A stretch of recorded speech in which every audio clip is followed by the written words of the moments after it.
Well, President Trump this morning backing Speaker Paul Ryan, telling reporters if the bill fails, he should keep his job. But will the damage be too great here? Evan Siegfried is back with me, and also joining me, Eric Beach from the Great America Alliance, radio host Chris Hahn. Evan, I do want to start with you. You're no fan of this bill, but, you know, you can just see those political ads now across the country. They voted no on repeal and replace. They're not true Republicans. Get them out. Midterms coming up. Yeah, it gives me a little bit of agita. But let's take a step back here and look at how we got here in the first place.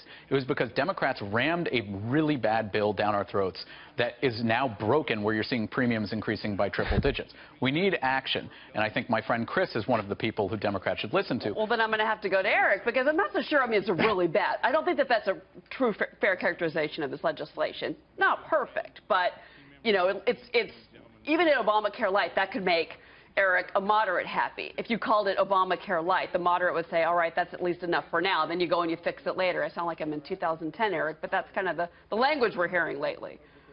No, look, and you have to appreciate at least Donald Trump's leadership on this. I mean, every senator or congressman that's come out of a meeting with him said that he's been open to all suggestions.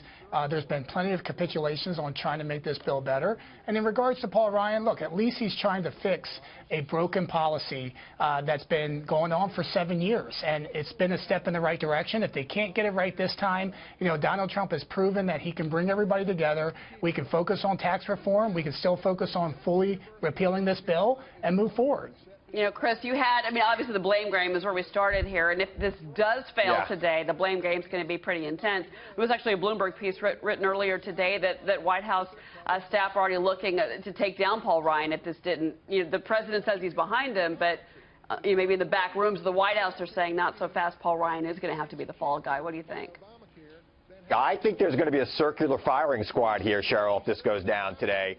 And, you know, look, I agree that there's some things that can make Obamacare better, but the thing that's made it most popular is this attempt to repeal it. It's more popular than it's ever been. And I think most Americans are seeing that Republicans, who for the last 7 years said, give us the opportunity and we will repeal and replace Obamacare, are not living up to their words. And I think that's why the president was kind of smart last night when he said, vote on it today or I'm moving on for it, because he's basically calling the bluff on the Republicans in Congress who for the last 7 years have said, give us a Republican president and we'll repeal it.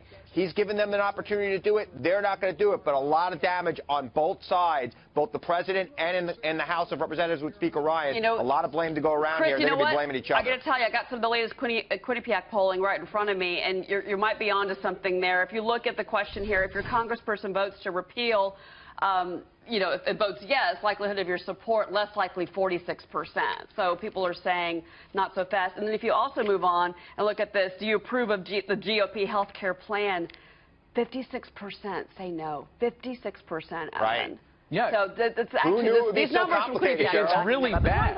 It's one poll. It's really bad. It's when you get, the more you find out about it, the worse you hate it. And if Eric's talking about the president's leadership on this, the president didn't get any of his key issues into this. He also has been going out and attacking people for not voting on it. He attacked the Freedom Caucus this morning, saying that they're pro-life hypocrites.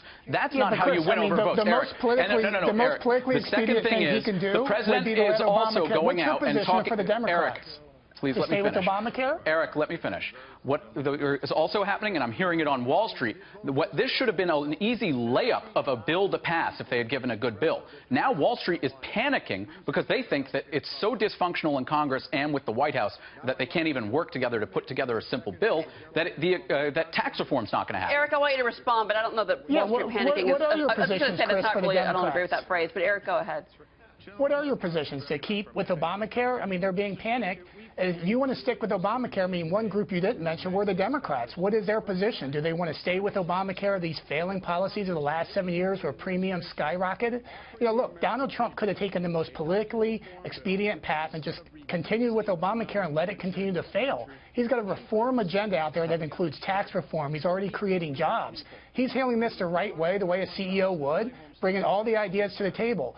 Obamacare will You be need a repealed and president, not a replaced. CEO. I People think, come to the look, table trying to... the CEO of the country. I Chris, think go that ahead. the Democrats would have been with the president if he would have put together a bill that did what he said he was going to do when he was campaigning for president, given better plans that were more affordable, that covered more people. This bill does not do that, and the Republicans have had 7 years to do it. It's not all on Donald Trump. It's got to be on the House Republicans as well, who for 7 years said they were going to come up with a better solution than Obamacare. Why weren't they working on it for 7 years in the hope that they would have a Republican president to sign it? They haven't done it. They've failed. There's a lot of blame to go around, both on the president and in the Congress.